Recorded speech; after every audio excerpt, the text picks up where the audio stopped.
ඒක පාර්ශික ආදරය කියන්නේ හරි ප්‍රබල දෙයක් මට අනුව නම්. හේතුව කොච්චර කිව්වත් අනිත් ආදර කතා ඇතුලේ කන්ඩිෂන්ස් කියන එක තියෙනවානේ.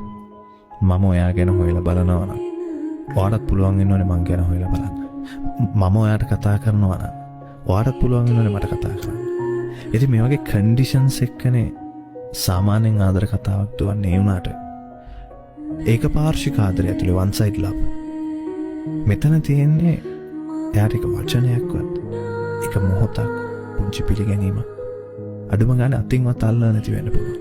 ඒත් සම්පූර්ණ ආදරයක් දෙන්න පුළුවන් වෙනවා.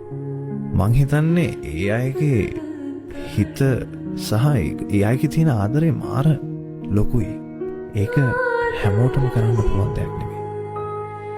ඒකින්ද මම හිතනවා ඒක පාර්ශික ආදරය ගොඩක් ප්‍රබලයි කියලා.